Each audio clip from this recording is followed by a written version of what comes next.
ఇవాళ వీడియో వచ్చేసరికి అయితే టెక్ న్యూస్ చిన్న ఎగ్జిబిషన్ ఛానల్ సబ్స్క్రైబ్ చేసుకొని లేటెస్ట్ అప్డేట్స్ సో ఫోర్ చూసుకుంటే మాత్రం రెడ్మీ నుంచి చెప్పండి. So Redmi A7 Pro 5G smart phone అయితే అఫీషియల్గా లాంచ్ అయిపోయింది. ఇది 15th ఏప్రిల్ నుంచి సేల్స్ స్టార్ట్ అయిపోయి అంటే ఎల్లుండి స్టార్ట్ అయిపోతుంది. ఇక్కడ మెయిన్ ఏంటంటే మాత్రమే బడ్జెట్లోకి వస్తుంది అనుకో, లైక్ 11-12 వేల మధ్యలో వస్తుంది. 30 మెగాపిక్సెల్ కెమెరా, యూనిసోస్ T8300 ప్రాసెసర్తో పాటు కూడా వస్తుంది. ఎగ్జాక్ట్గా ప్రైస్ చెప్పుకోవాలంటే 11,500కు వస్తుంది అనమాట. ఒకవేళ ఇంట్రెస్ట్ ఉంటే చూసుకోవచ్చు, నేను డెడికేటెడ్ వీడియో అయితే చేస్తాను. నెక్స్ట్ కూడా ఇన్ఫినిక్స్ వాళ్ళు. సో ఇన్ఫినిక్స్ వాళ్ళది Infinix note 60 Pro smart phone అయితే అఫీషియల్గా లాంచ్ అయిపోయింది. ఇక్కడ స్మార్ట్ ఫోన్ యొక్క ప్రైస్ చూసుకుంటే 32,000 ప్రైస్తో పాటు వస్తుంది. యూనిక్నెస్ ఏంటంటే ఇక్కడ మేట్రిక్స్ రియర్ డిస్ప్లేతో పాటు వస్తుంది. 6.5 mAh బ్యాటరీతో పాటు వస్తుంది. ప్రైస్ ఓకేనా అంటే మాత్రమే యూనిక్ డిస్ప్లేతో పాటు కూడా వస్తుంది. అది ఒకటైతే బాగా అనిపించింది. 3,000 రూపీస్ బ్యాంక్ ఆఫర్స్ వస్తున్నాయి. అండ్ అడిషనల్ స్పెసిఫికేషన్ చూసుకుంటే మాత్రమే 8GB RAM 128GB show variant అవుతుందో 32,000 ఉంది. ఇక్కడ 140 రిఫ్రెష్ రేట్తో పాటు వస్తుంది. ఆక్టోకోర్ ప్రాసెసర్, LTPS AMOLED డిస్ప్లేతో పాటు కూడా వస్తుంది అనమాట. అండ్ XOS 16తో పాటు వస్తుంది బేస్డ్ ఆన్ Android 16 అనమాట. ఒకవేళ ఇంట్రెస్ట్ ఉంటే పర్చేజ్ అయితే చేసుకోవచ్చు. నెక్స్ట్ చూసుకుంటే మోటరోలా వాళ్ళని చెప్పడం. మోటరోలా వాళ్ళది మోటరోలా Razr 70 Ultra అయితే 3C సర్టిఫికేషన్స్ స్పాట్ అయింది. సో ఈ స్పాట్ లిస్ట్ ప్రకారం కూడా చూసుకుంటే 3C సర్టిఫికేషన్ 68 వాట్స్ వైర్ ఛార్జింగ్తో పాటు కూడా వస్తుంది అనేసి అయితే ఇక్కడ వీళ్ళు మెన్షన్ అయితే చేసి రావడం. సో చూడాలి. And batteries 4700 mAh battery, Snapdragon 8 Elite Gen 5 ప్రాసెసర్తో పాటు కూడా వస్తుందని అయితే వీళ్ళు ఇక్కడ మెన్షన్ అయితే చేశారు. నెక్స్ట్ కూడా OnePlus లాంచ్ అవ్వడం. OnePlus వాళ్ళ OnePlus 15S ఇండియాలో త్వరలో లాంచ్ అవబోతుంది అనమాట. ఎప్పుడు ఏంటంటే వాళ్ళ డేట్స్ అయితే ఏం బయట వాటిలో కానీ ఏంటంటే ఒక ప్రాసెసర్ అయితే కన్ఫర్మ్ అయ్యి స్నాప్డ్రాగన్ Elite Gen 5 ప్రాసెసర్ అవుతుందో ఇది కన్ఫర్మ్ అయిందనేసి అయితే కొంతమంది మెన్షన్ చేస్తారు. అండ్ నా ఒపీనియన్లో మాత్రమే ఇది ఆల్రెడీ మనకి OnePlus Nord 6 ఉంది.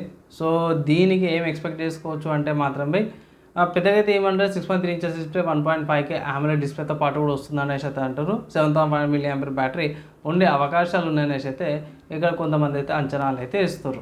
నెక్స్ట్ సాఫ్ట్వేర్స్కి సంబంధించిన న్యూస్ చూసుకుంటే మాత్రమే డీపిన్ లినక్స్ నుంచి. సో ఈ డీపిన్ లినక్స్ ఏదైతుందో కొత్త అప్డేట్ తీసుకొచ్చి 25.1 అనమాట. సో దీనికి సంబంధించిన ఇన్ఫర్మేషన్ చూసుకుంటే డీపిన్ లినక్స్ వచ్చేసరికి అయితే ఇది open source operating system and Linux బేస్డే. ఇది వచ్చేసరికి ఆరిజిన్ వచ్చేసరికి చైనా ఆరిజిన్ అనమాట. ఇక్కడ దీంట్లో ఏమేమి అప్గ్రేడ్స్ ఉన్నాయంటే మొత్తం దీంట్లో ఇది ఫస్ట్ వర్జన్ 25.1 దాంట్లో ఇక్కడ లినక్స్ కర్నల్ 6.18 వస్తుంది. అండ్ ఏఐకి సంబంధించి కొంచెం ఫీచర్ అప్గ్రేడ్స్ వచ్చినాయి అన్నమాట. దీంట్లో బాగానే వచ్చినాయి. స్కిల్ సెటర్స్ అన్ని మంచి అప్డేట్స్ అయితే వచ్చినాయి ఇక్కడ. ఒకవేళ అయితే మీరు టెస్టింగ్ చేసుకోవాలంటే మాత్రమే టెస్టింగ్ అయితే చేసుకోవచ్చు. నెక్స్ట్ చూసుకుంటే లినక్స్ నుంచి అన్నమాట. సో లినక్స్ 7.0 అయితే వచ్చేసింది అనేసి అయితే దీంట్లో ఏంది బెనిఫిట్ ఏంటంటే మాత్రం ఇక్కడ వీళ్ళ ప్రకారం చూసుకుంటే స్వాపింగ్ ఏదైతే ఉందో స్వాప్ పార్టిషన్ అంటారు, స్వాప్ ఏరియా అంటారు. సో అది కొంచెం ఇంప్రూవ్మెంట్ అయిందంటారు.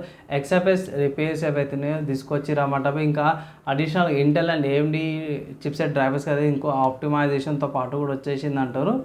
సో ఇక్కడ 6.8 యాక్చువల్ అప్డేట్స్ ఏవైతున్నాయో దానికి తీసుకొచ్చిన అంటారు. సో కొత్త కర్నల్ అప్డేట్ రిలీజ్ డేట్ అయితే టైం అయితే పడతా కానీ వచ్చేసింది అనేసి అయితే అన్నారు. సో మెల్లమెల్లగా మిగతా డిస్ట్రిబ్యూషన్స్ ఏవైతే ఉన్నాయో అవి అడాప్ట్ చేసేసుకుంటాయి, ఇంక్లూడ్ ఇది లినక్స్ కొత్త కర్నల్ 7.0లో. నెక్స్ట్ చూసుకుంటే మాత్రమే హార్డ్వేర్కి సంబంధించిన న్యూస్. సో హార్డ్వేర్కి సంబంధించిన న్యూస్లో చూసుకుంటే మాత్రమే ఇంటెల్ వాళ్ళ నుంచి. సో ఇంటెల్ వాళ్ళది నోవా లేక్ ఎస్ అయితే ఇంటెల్ వల్ల కోర్ 400 సిరీస్కి సంబంధించిన ప్రాసెసర్లకు సంబంధించిన ఇన్ఫర్మేషన్ లీక్ అయిపోయింది అనమాట. సో ఇక్కడ లీక్ ప్రకారం కూడా SKU లిస్ట్ అనేసి అయితే అన్నారు. సో ఈ లీక్ ఇన్ఫర్మేషన్ చూసుకుంటే కన్ఫర్మ్ అయితే కాదు. ఇక్కడ ఏంటంటే మినిమం లాస్ట్ చూసుకుంటే 6 కోర్స్ వీళ్ళు మినిమం చేసుకోరు. కోర్ అల్ట్రా 3 6 కోర్తో పాటు కూడా వస్తుంది. అండ్ టాప్ టియర్కి వెళ్తే ఇట్లా పైన దానికి బ్రాండింగ్ ఏం లేదు కానీ టాప్లో చూసుకుంటే 52 కోర్స్తో పాటు వస్తుంది. 175 వాట్స్ పవర్ కన్జంప్షన్తో పాటు కూడా వస్తుంది అనమాట. సో మెల్లమెల్లగా 4 కోర్స్ ప్రాసెసర్స్ ఏవైతే మనకి డెస్క్టాప్కి దొరకకపోవచ్చు అనమాట. ఇంటిగ్రేటెడ్ గ్రాఫిక్స్తో పాటు కూడా వస్తుంది ఇక్కడ. సో నా ఒపీనియన్లో చూడాలి 400 సిరీస్ ఎలా ఉండబోతుంది అనేసి వెయిట్ చేయాల్సిందే. మేబీ నెక్స్ట్ ఇయర్ లేకపోతే ఇయర్ ఎండింగ్ కల్లా రావచ్చు 400 సిరీస్ ప్రాసెసర్. సో నెక్స్ట్ గేమింగ్కి సంబంధించి న్యూస్ చూసుకుంటే మాత్రమే ఇదైతే నేను ఎక్స్పెక్ట్ కూడా చేయలేదు. ఏంటంటే మన GTA 6 అయితే డెవలపర్స్ కన్ఫర్మ్ చేసి డేటా బ్రీచ్ అయిందంట. హ్యాకర్స్ అవుతున్నారో 3D వస్తున్నట్టే మాత్రమే లీక్ చేసిన డేటా అది అనేసి అయితే మాత్రము ఇదొకటి కన్ఫర్మ్ న్యూస్ అయితే ఒకటి వచ్చింది. డేటా అయితే లాస్ అయింది తీసుకురనేసి. సో అడిషనల్ ఇన్ఫర్మేషన్ అయితే లేదు. సో అడిషనల్ ఇన్ఫర్మేషన్ రాగానే తీసుకొస్తాను ఫాలో అప్ ఇన్ఫర్మేషన్ ఉంటుంది నెక్స్ట్ న్యూస్లో అప్డేట్ అయితే చేస్తుంది ఈ గేమింగ్ సంబంధించి. నెక్స్ట్ ఇంకొక గేమింగ్ సంబంధించిన న్యూస్ చూసుకుంటే మాత్రం స్టీమ్లో flintlock siege of dawn అనేసి ఒక గేమ్ ఉంది. ఇది కొంచెం సోల్స్ లైక్ లాగానే ఉంటుంది, ఫీమేల్ ఓరియంటెడ్ గేమ్ అనమాట. డిస్కౌంట్కి వస్తుంది, 417 రూపీస్ డిస్కౌంట్తో పాటు కూడా వస్తుంది. లాంచ్ టైంలో నేను దీని డెమో కూడా ఆడినాను. సో డెమో స్టార్టింగ్లో ఉండే 2024లో వచ్చింది. ఇప్పటికీ 2 ఇయర్స్ తర్వాత కూడా మంచి డిస్కౌంట్ వస్తుంది. ఆడొచ్చా అని అంటే మాత్రం కొన్ని సిచ్యువేషన్స్లో ఆడచ్చు. Like female oriented source like కావాలంటే ఇది one of the okay option. గుడ్డ కూడా అన్నాను, ఓకే పర్వాలేదు అన్నట్టు అనిపించింది నాకైతే. ఇట్లా సిస్టమ్ రిక్వైర్మెంట్స్ పోయి పెద్దగా అయితే ఏముండే, ఎస్ఎస్డీ ఉండాల్సిందే, 30 GB storage, 8 GB RAM, 2 GB video memory ఈజీగా రన్ చేసుకోవచ్చు అన్నమాట. సో డట్ బి లో సెట్టింగ్స్లో. అండ్ ఇవి వాళ్ళ tech news, game news, hardware సాఫ్ట్వేర్స్కి సంబంధించిన న్యూస్ పై నచ్చి మంచిగా తీసుకుందాం. లైక్ అండ్ షేర్ చేయండి. నెక్స్ట్ వేళ కలుసుకుందాం.